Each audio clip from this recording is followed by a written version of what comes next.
রাত প্রায় 10:30 বাজে। অমিত তার কাকার ঘরের দরজার কাছে এসে দেখে রোজকার মতো একটা বিদেশি ম্যাগাজিন খুলে বসে আছেন তার কাকা।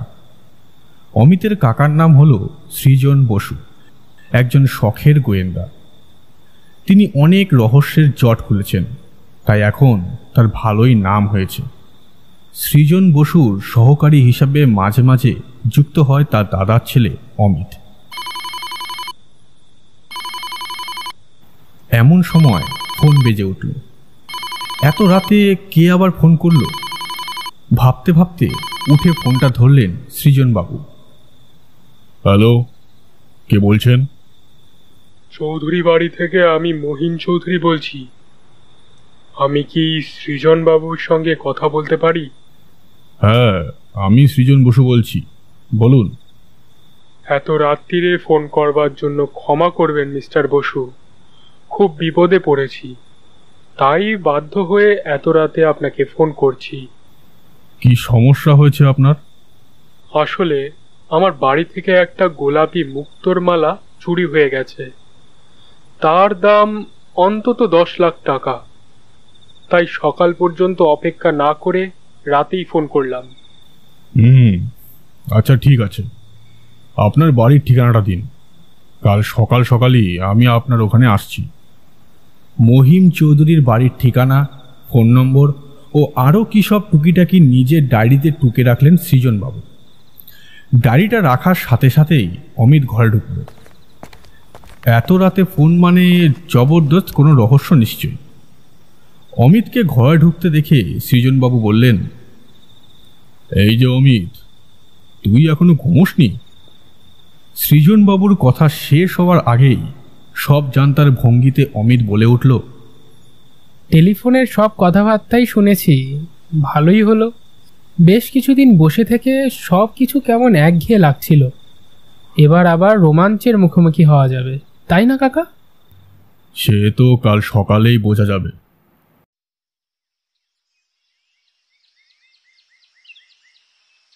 সকাল 9টার সময় সৃজনবাবু আর অমিত পৌঁছল মহিম চৌধুরীর বাড়িতে।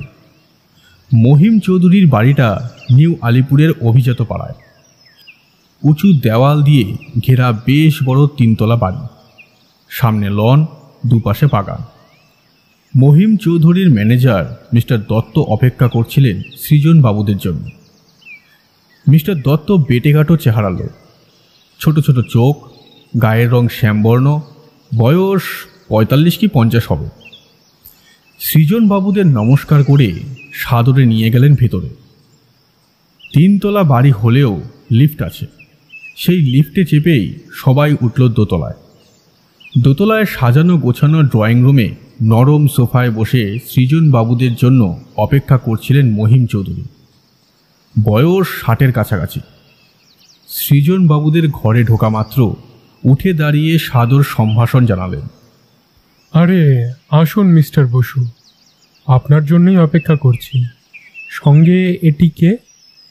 আমার ভাইপো অমিত, একরকম বলতে পারেন আমার অ্যাসিস্ট্যান্ট। মৃদু হেসে মিস্টার চৌধুরী বললেন, ভালোই তো, কম বয়স থেকে এসব কাজের অভিজ্ঞতা হয়ে যাচ্ছে। বলুন, কি খাবেন? চা না কফি? কোনো কিছু দরকার নেই, আমরা খেয়েই বেরিয়েছি। ঘরের চারিদিকে একবার সন্ধানী দৃষ্টি ফেলে সৃজনবাবু বললেন, আপনার গোলাপি মুক্তার মালা যে চুরি হয়েছে সেটা কখন জানতে পারলেন? মহিমবাবু বললেন, এটা একটা অদ্ভুত চুরি। আমার বাড়িতে সিন্দুকের ভেতরে যে গোলাপি মুক্তোর মালাটা রাখা ছিল, সেটার বদলে অবিকল একই রকমের আর একটি নকল মুক্তোর মালা রেখে গেছে চোর। প্রথমে আমিও ঠিক বুঝতে পারিনি। আসলে চুরিটা প্রথমে বুঝতে পারে আমার স্ত্রী। তারই সন্দেহ হয় এটা আসল মালা নয়, আর ওর ইচ্ছেতেই আপনাকে ডেকে এনেছি। সৃজনবাবু অবাক হয়ে বললেন, তাই নাকি? মনে হচ্ছে চোর নকল মুক্তোর মালাটা রেখে গেছে এই কারণে যাতে চুরির ব্যাপারটা সহজে ধরা না পড়ে। হতে পারে।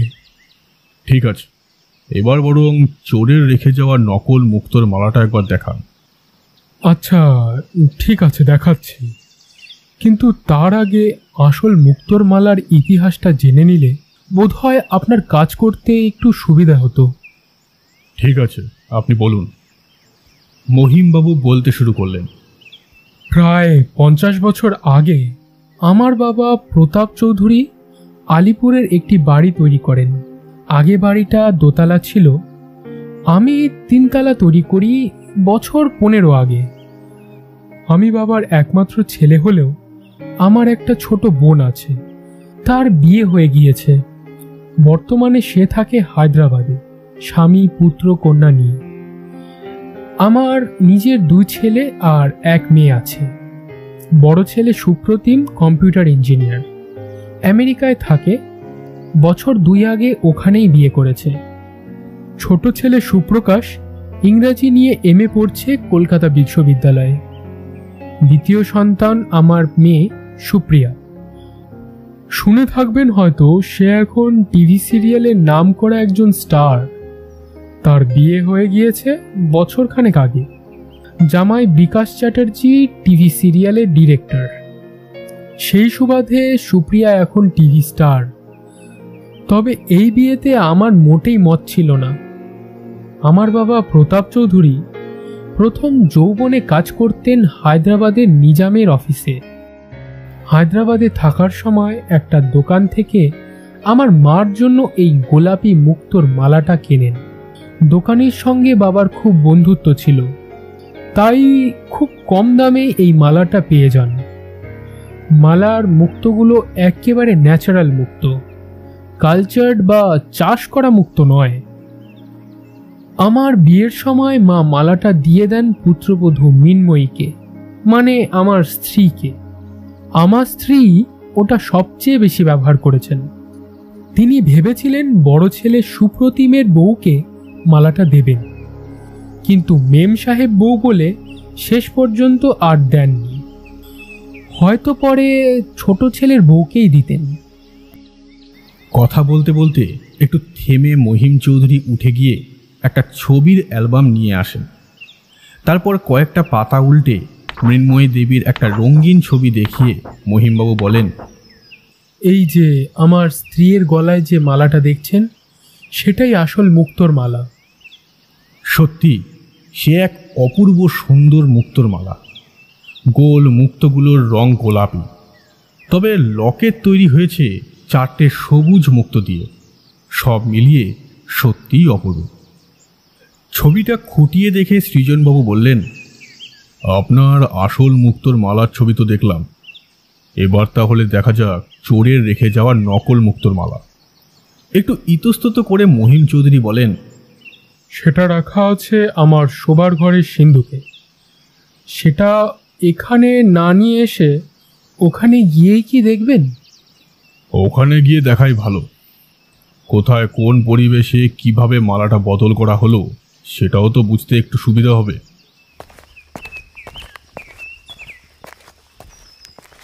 মহিম চৌধুরীর পেছন পেছন লম্বা বারান্দা পেরিয়ে তারা হাজির হলো ওর শোবার ঘরে।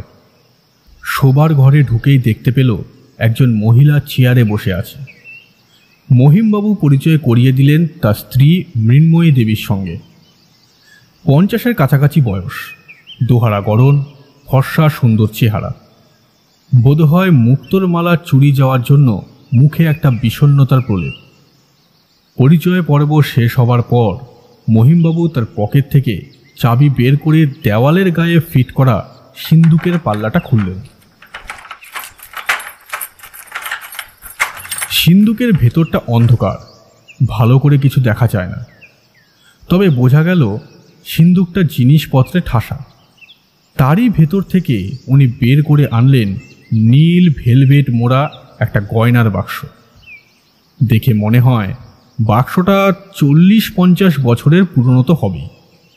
সেটা খোলা মাত্র সবার চোখ ধাঁধিয়ে গেল। সৃজনবাবু দেখলেন একটু আগে ছবিতে দেখা সেই গোলাপি মুক্তোর মালা, হুবহু সেই একই রকম সবুজ মুক্তোর লকেট। এতই ঝকঝকে জেল্লাদার যে এটাকে দেখে আসল না নকল তা বোঝার কোনো উপায় নেই। গয়নার বাক্সের মধ্যে মুক্তোর মালাটাকে খুঁটিয়ে দেখতে দেখতে সৃজনবাবু মৃন্ময়ী দেবীকে প্রশ্ন করলেন, এটা যে নকল সেটা বুঝলেন কি করে? মৃন্ময়ী দেবী বললেন, ঠিক কিভাবে বুঝলাম সেটা হয়তো আপনাকে পুরোপুরি বুঝিয়ে বলতে পারবো না, তবে আসল মুক্তোর মালাটাকে এত বছর ধরে দেখছি, তাই তার সঙ্গে এর যে বেশ খানিকটা তফাৎ আছে সেটা বুঝতে আমার বেশি অসুবিধা হয়নি। গম্ভীর গলায় সৃজনবাবু বললেন, আচ্ছা, আসল মালাটা তো বেশ পুরনো, আর এই নকল মালাটা হলো নতুন, তাই নতুন ও পুরনো জিনিসের মধ্যে যে তফাৎ, সেই তফাৎটুকু তো থাকবেই। হ্যাঁ, সেটা তো আছেই, তবে বোঝা যায় এই নতুন মালাটাকে অনেক কষ্ট করে পুরনো চেহারা দেওয়ার চেষ্টা করা হয়েছে। অবশ্য আমার চোখকে ফাঁকি দেওয়া তো সহজ নয়। কথা বলতে বলতে সবাই আবার ফিরে এলো ড্রয়িং রুমে। মৃন্ময়ী দেবী চলে গেলেন বাড়ির অন্দরের দিকে। সোফায় আয়েশ করে বসে সৃজনবাবু জিজ্ঞেস করলেন, আচ্ছা, এই মালা চুরির ব্যাপারে কাউকে কি সন্দেহ হয় আপনার? এদিক ওদিক তাকিয়ে গলার স্বর একটু নামিয়ে বলেন মহিমবাবু, দেখুন মিস্টার বসু, আমার তো সন্দেহ হয় বিকাশ মানে আমার জামাইকে। কেন? ইদানিং ওর আর্থিক অবস্থা মোটেই ভালো যাচ্ছে না। তাছাড়া শুনেছি গোলাপি মুক্ত রহস্য নামে কি একটা টিভি সিরিয়াল নাকি করছে, হয়তো সেজন্যই। একটু হেসে সৃজনবাবু বললেন, টিভি সিরিয়ালের জন্য শ্বশুরবাড়ির জিনিস জামাই চুরি করবে কেন? সেরকম দরকার হলে সে তো চেয়েই নিতে পারে, চাইলে কি আপনি তাকে দেবেন না? হ্যাঁ হ্যাঁ, দেব না কেন, নিশ্চয়ই দেব। প্রসঙ্গ এড়িয়ে সৃজনবাবু বললেন, আচ্ছা মহিমবাবু, এই সিন্দুকের চাবি আপনি ছাড়া আর কার কাছে থাকে? আমি ছাড়া ও হ্যাঁ, আমার স্ত্রীর কাছে একটি ডুপ্লিকেট চাবি আছে। তার মানে কেউ ইচ্ছে করলে আপনার স্ত্রীর ডুপ্লিকেট চাবি নিয়েও আসল মালাটা সরিয়ে নকল মালা ঢুকিয়ে রাখতে পারে। হ্যাঁ হ্যাঁ, ঠিক বলেছেন। নিজের ছোট ডায়েরিটা বের করে তাতে কী সব লিখে সৃজনবাবু বললেন, আচ্ছা মহিমবাবু, এবার আমি আপনার স্ত্রী ও ছোট ছেলের সঙ্গে একটু আলাদাভাবে কথা বলতে চাই। ঠিক আছে, খবর পাঠাচ্ছি। মহিমবাবুর ম্যানেজার দত্তবাবু প্রথমে ডেকে নিয়ে এলেন ছোট ছেলে সুপ্রকাশকে। এ বাড়ির 3 তলায় থাকে, বয়স 22-23। সুপ্রকাশ ঘরে ঢুকে সোফায় বসলে সৃজনবাবুর ইশারায় মহিমবাবু ঘর থেকে বেরিয়ে গেলেন। সৃজনবাবু বললেন, সুপ্রকাশবাবু, আপনি তো জানেন আপনাদের বাড়ি থেকে পারিবারিক মুক্তোর মালাটা চুরি হয়ে গেছে। হ্যাঁ শুনেছি। সুপ্রকাশের কথায় কেমন একটা বিরক্তির ছাপ। কার কাছ থেকে শুনলেন? কাল রাতে বাড়ি ফিরে মায়ের কাছে শুনলাম। বাবার সঙ্গে মায়ের এ নিয়ে বোধহয় একচোট ঝগড়াও হয়েছিল। কে চুরি করেছে বলে সন্দেহ হয় আপনার? খামোখা কাউকে সন্দেহ করতে যাব কেন? তবে মশাই, আমি কিন্তু কোনো চুরি টুরি করিনি, আগেই বলে দিচ্ছি। আচ্ছা সুপ্রকাশবাবু, কাল কত রাতে আপনি বাড়ি ফিরেছিলেন? তা রাত প্রায় 11:30 হবে। আপনার ফিরতে কি রোজই এত রাত হয়? তা মাঝে মাঝে হয়। আসলে এই বাড়িতে থাকতে আমার ভালো লাগে না, এখানকার পরিবেশটাই অসহ্যকর। সৃজনবাবু চুপ করে কিছুক্ষণ সুপ্রকাশবাবুর দিকে তাকিয়ে থাকে। সুপ্রকাশবাবুর মুখে কেমন জানি একটা বিরক্তির ছাপ ফুটে ওঠে। আপনার যদি আর কোনো প্রশ্ন জিজ্ঞেস করবার না থাকে তাহলে কি এবার আমি যেতে পারি? ঠিক আছে, যান। সুপ্রকাশবাবুর পর এলেন মৃন্ময়ী দেবী। সৃজনবাবু জিজ্ঞেস করলেন, মুক্তোর মালা চুরির ব্যাপারে আপনার কাউকে সন্দেহ হয় কি? মৃন্ময়ী দেবী ছোট্ট জবাব দিলেন, না। আপনি কাউকে সন্দেহ করেন না, অথচ মহিমবাবুর সন্দেহ আপনাদের জামাই বিকাশবাবুকে। এ কথা শুনে মৃন্ময়ী দেবী হঠাৎ যেন জ্বলে উঠলেন। না তো, আমার স্বামী কি একথা বলেছে আপনাকে? হ্যাঁ বলেছেন, বিকাশবাবুর আর্থিক অবস্থা নাকি খারাপ, তাই হয়তো। দেখুন, বিকাশ বড়লোক না হতে পারে, কিন্তু চোর নয়। তাছাড়া ওরা চাইলে আমি তো সুপ্রিয়াকে এমনিতেই মুক্তোর মালাটা দিয়ে দিতাম। শুনেছি বিকাশবাবু গোলাপী মুক্তোর রহস্য নামে একটা টিভি সিরিয়াল করছেন। সেই সিরিয়ালের নাকি এইরকম একটা মুক্তোর মালার ওপর ভিত্তি করে গল্প বানানো হয়েছে। হ্যাঁ, আপনি ঠিকই শুনেছেন, আর সেই গল্পটা আমারই লেখা। আশ্চর্য, আপনি গল্প লেখেন? না না, আমি লেখিকা নই, তবে এই মুক্তোর মালাটাকে আমাদের পরিবারের প্রায় 50 বছর ধরে আছে। বেশ কিছু অদ্ভুত অদ্ভুত ঘটনা ঘটেছে এই মালাটাকে ঘিরে। সেসব ঘটনাগুলোর ওপর ভিত্তি করে একটা গল্প লিখেছিলাম আমি। বিকাশ সেই সব ঘটনা নিয়েই এই সিরিয়ালটা তৈরি করেছে। শুনেছি ওই সিরিয়ালে নাকি এই মুক্তোর মালাটা ব্যবহার করা হয়েছে।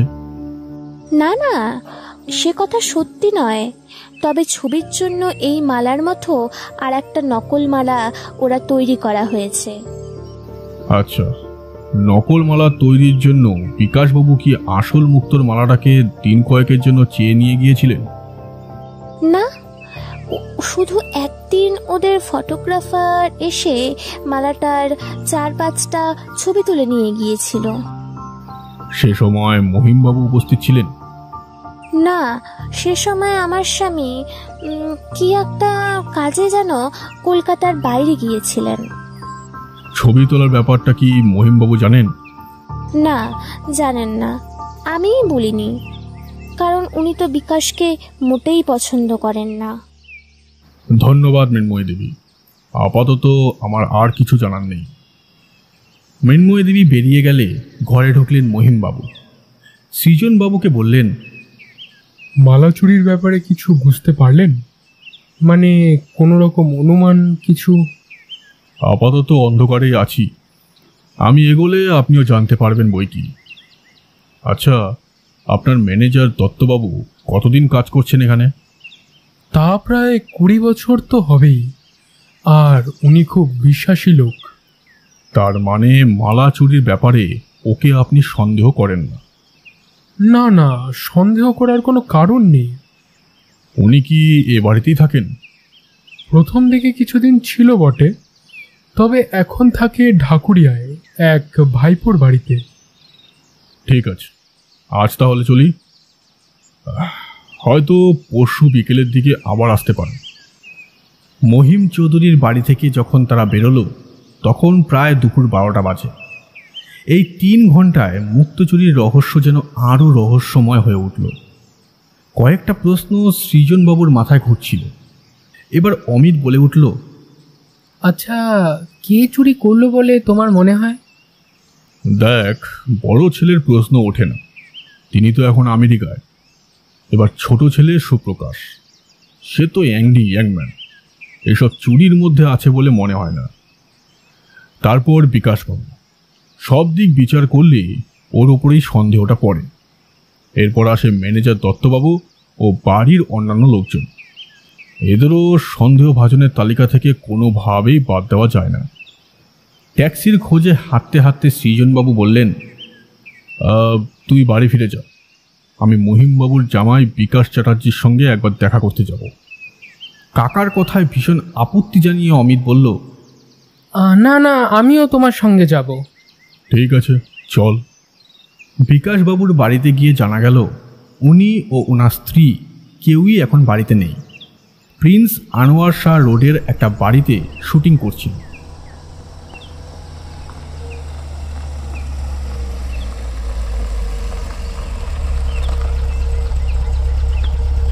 আধ ঘন্টার মধ্যে সেখানে একটা ট্যাক্সি নিয়ে পৌঁছে গেল সৃজনবাবু ও অমিত। বিরাট বাগানওয়ালা বাড়ি, আগেকার দিনে জমিদার বাড়ি যেমন হতো ঠিক তেমন। গেটে পাহারা।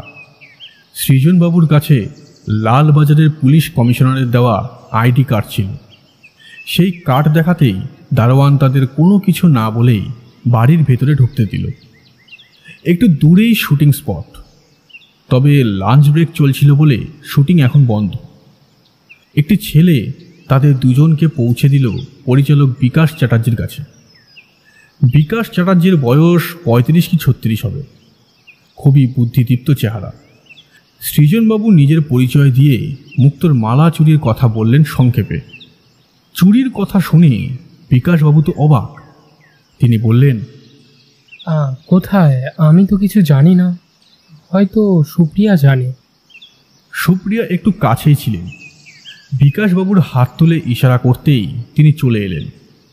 তিনি সিরিয়ালের নায়িকা, খুব সুন্দরী, সারা মুখে চোখের পাতায় মেকআপ করা।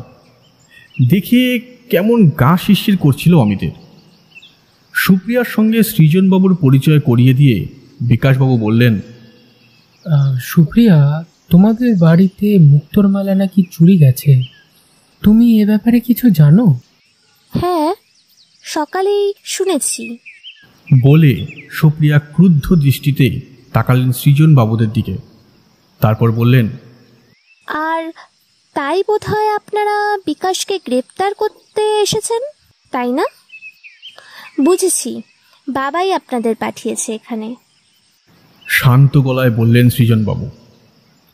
না না সুপ্রিয়া দেবী, আপনি অনর্থক রেগে যাচ্ছেন আমাদের ওপর।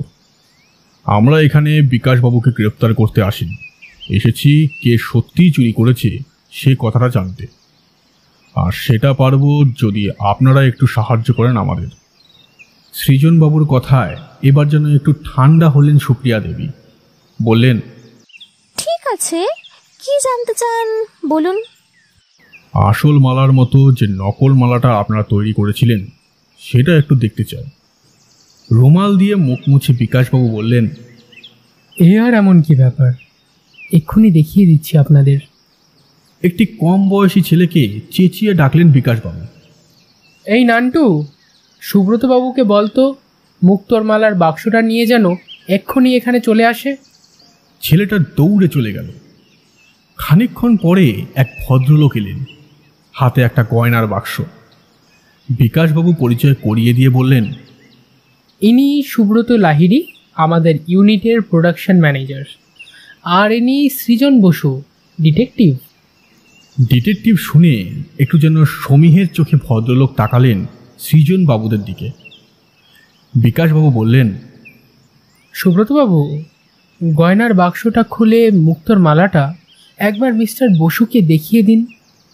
বিব্রত গলায় সুব্রতবাবু বললেন, কিন্তু গয়নার বাক্সের চাবিটা তো খুঁজে পাচ্ছি না। যে চাবির গোছার সঙ্গে চাবিটা ছিল তার মধ্যে বাকি সব কটা চাবি আছে, শুধু ওই চাবিটাই নেই। আশ্চর্য, চাবির গোছা থেকে শুধু একটা চাবি কিভাবে হারিয়ে যেতে পারে? আপনি ঠিক করে দেখেছেন তো? হ্যাঁ, সব জায়গায় ঠিকভাবে দেখেছি, কিন্তু কোথাও খুঁজে পাওয়া যাচ্ছে না। সুপ্রিয়াও খুব অবাক হয়ে তাকিয়ে রইলেন সুব্রতবাবুর দিকে। ধীরে ধীরে মেজাজটাকে একটু শান্ত করে কিছু যেন মনে করবার চেষ্টা করলেন বিকাশবাবু। তারপর বললেন, আরে হ্যাঁ, মনে পড়েছে। সুপ্রিয়া, তোমার কাছে একটা ডুপ্লিকেট চাবি ছিল না? হ্যাঁ, দাঁড়াও, দেখছি। ব্যাগ হাতড়ে ডুপ্লিকেট চাবিটা পাওয়া গেল। চাবি দিয়ে গয়নার বাক্স খুলে দেখা গেল নকল মুক্তোর মালা উধাও। তার বদলে সেখানে রয়েছে খুব সাধারণ একটা পুঁথির মালা। অমিত বলল, কি রসিক চোর রে বাবা, 2 নম্বরই মালা চুরি করে 3 নম্বরই মালা রেখে গেল।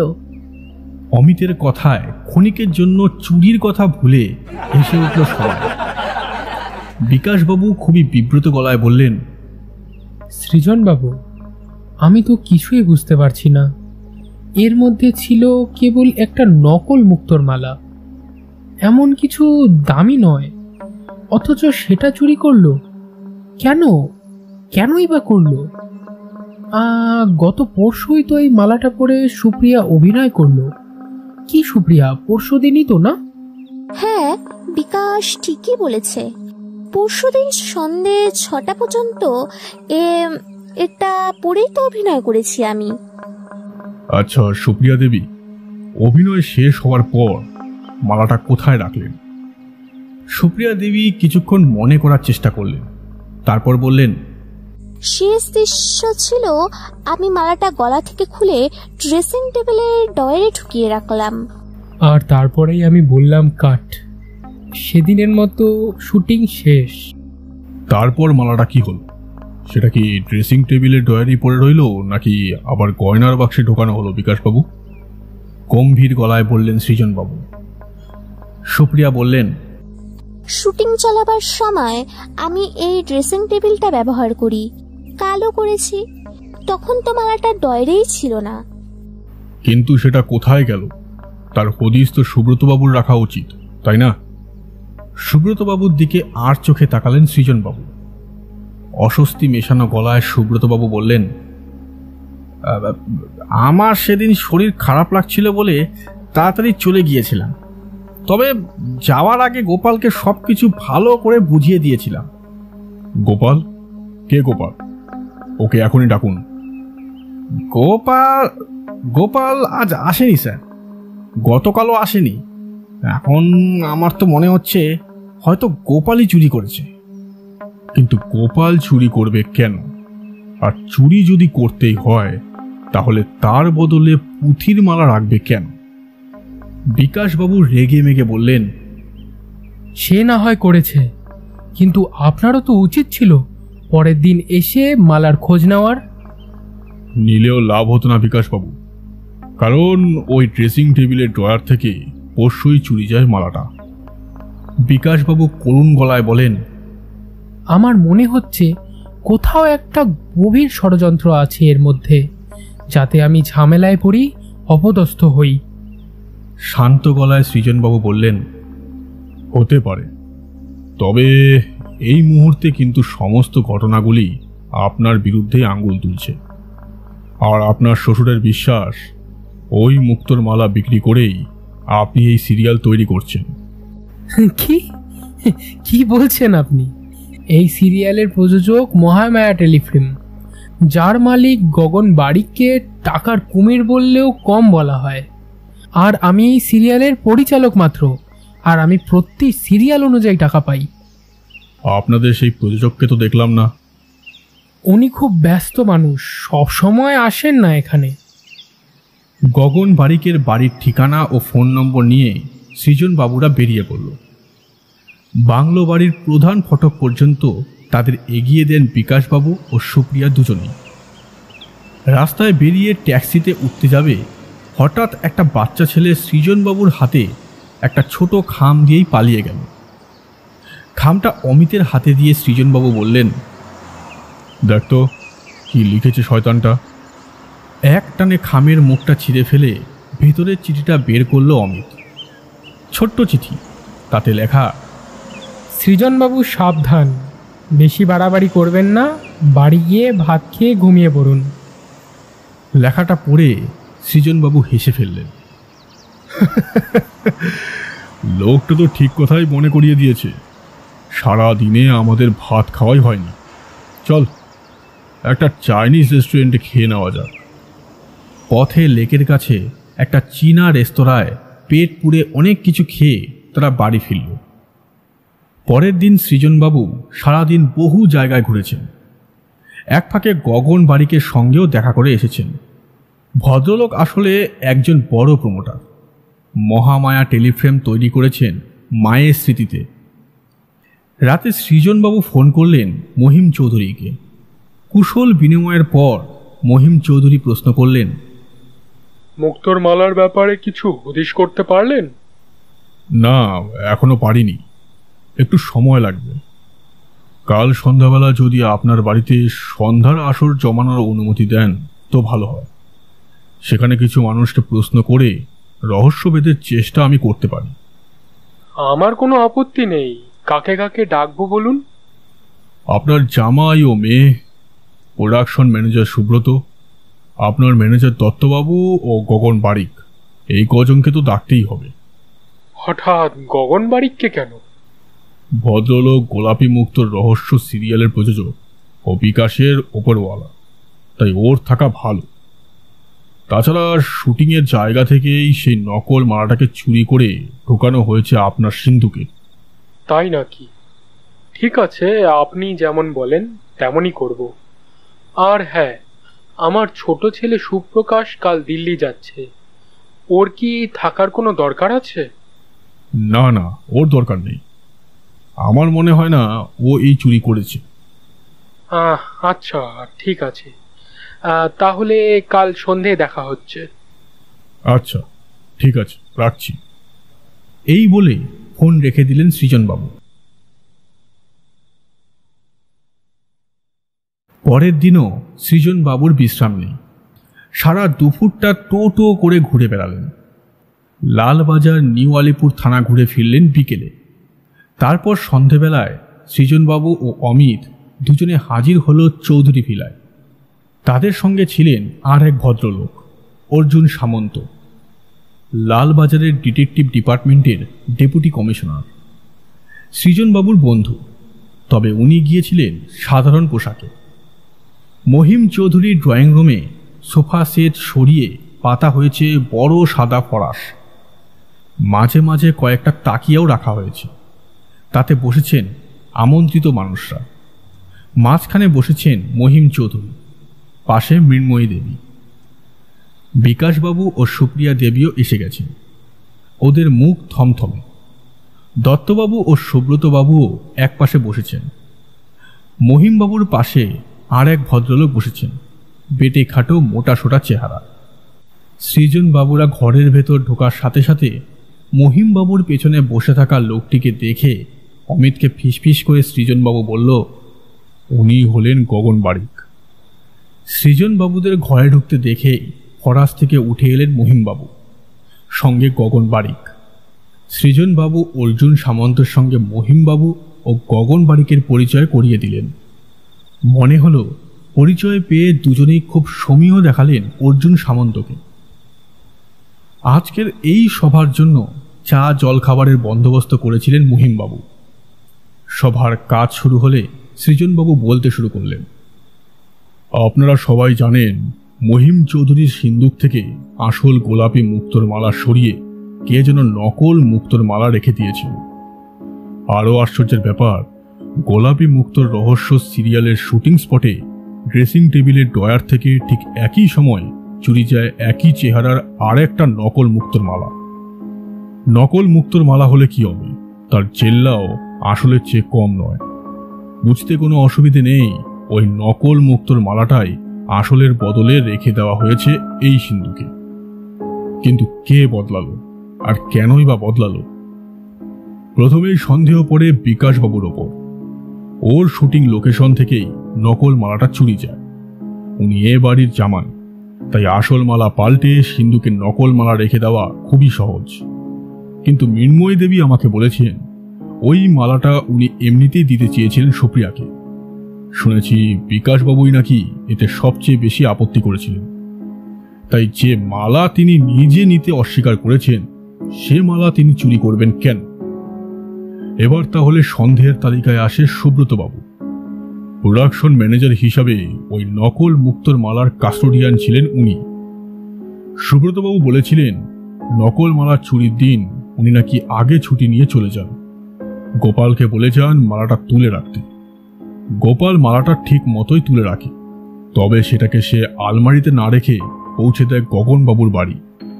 তারপর গোপালকে কিছু টাকা দিয়ে বলা হয় দেশের বাড়ি গিয়ে গা ঢাকা দিয়ে থাকতে। আর সেই রাতেই গগনবাবু মালাটা পৌঁছে দেন মহিমবাবুর কাছে। মহিমবাবু সৃজনবাবুকে থামিয়ে দিয়ে গগন বারিক বলে ওঠেন, মিস্টার বসু, এসব গাল গল্প শোনাতেই কি এখানে ডেকেছেন আমাকে? গম্ভীর মুখে সৃজনবাবু বলেন, এটা যে গাল গল্প নয় সেটা আপনিও জানেন, আমিও জানি। বাগনানে দেশের বাড়ি থেকে গোপালকে ডেকে আনা হয়েছে। প্রয়োজনে ওর মুখ থেকেই ঘটনাটা শুনতে পাবেন। গোপালের মুখের কথাতেই সব প্রমাণ হয়ে যাবে নাকি? গোপালের কথা আপাতত থাক, কিন্তু গগনবাবু, আপনি কি অস্বীকার করতে পারেন আপনি আপনার প্রমোটারি ব্যবসার একজন অংশীদার করে নিয়েছেন মহিমবাবুকে? মহিমবাবু ও গগনবাবু দুজনেই চুপ করে বসে থাকেন। সৃজনবাবু বলে চলেন, আর এর বদলে মহিমবাবুকে বাধ্য করেছেন ওই গোলাপি মুক্তোর মালাটা দিতে। আর তাই এই রকম নকল চুরির প্ল্যান ফেলেছেন বিকাশবাবুকে দায়ী করে। কারণ মৃন্ময়ী দেবী কিছুতেই মালাটা হাতছাড়া করতে চান না। দেখুন, আপনার ওসব গাঁজাখুরি গল্প আমাকে শোনাবেন না, আমি চললাম বলে গগনবাবু উঠে পড়লেন ফরাস ছেড়ে। এতক্ষণ অর্জুন সামন্ত চুপ করেছিলেন, এবার তীক্ষ্ণ কণ্ঠে বলে উঠলেন, না গগনবাবু, এভাবে আপনি চলে যেতে পারেন না।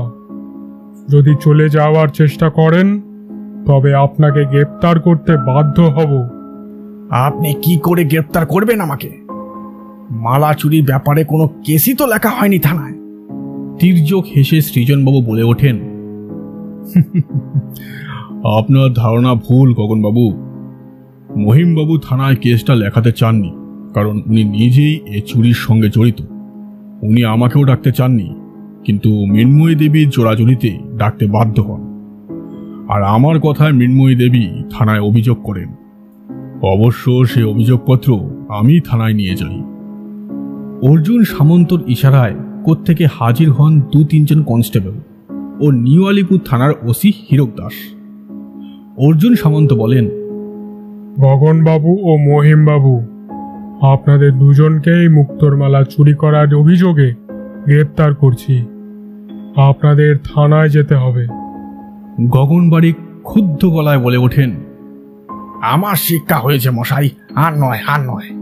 অর্জুনবাবু, আমায় গ্রেপ্তার করবেন না। চৌধুরী বাড়ির মুক্তোর মালা আমি ফেরত দিয়ে দিচ্ছি, এখনই দিয়ে দিচ্ছি। হ্যাঁ, সেটা আমি করতে পারি, তবে যদি মৃন্ময়ী দেবী তার অভিযোগ প্রত্যাহার করে নেন। মৃন্ময়ী দেবীর মুখে হাসি ফুটে ওঠে, বলেন, ঠিক আছে, মালাটা যখন ফেরত পাচ্ছি তখন আমার অভিযোগ না হয় তুলে নিতে আপত্তি নেই আমার। ততক্ষণে সিল্কের পাঞ্জাবির তলায় গেঞ্জির গোপন পকেট থেকে সেই আসল মুক্তোর মালাটা বের করে ফেলেছেন গগনবাবু। সবাই সেই অপরূপ গোলাপি মুক্তোর মালার দিকে তাকিয়ে রইল অবাক হয়ে।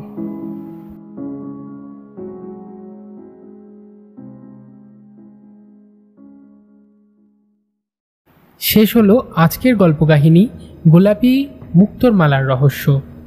গল্প পাঠে জিৎ, গল্পের সূত্রধার আমি পিনাকি, অন্যান্য চরিত্রে জিৎ ও পিনাকি, স্ক্রিপ্টিং, এডিটিং এবং গল্পের অন্যান্য যাবতীয়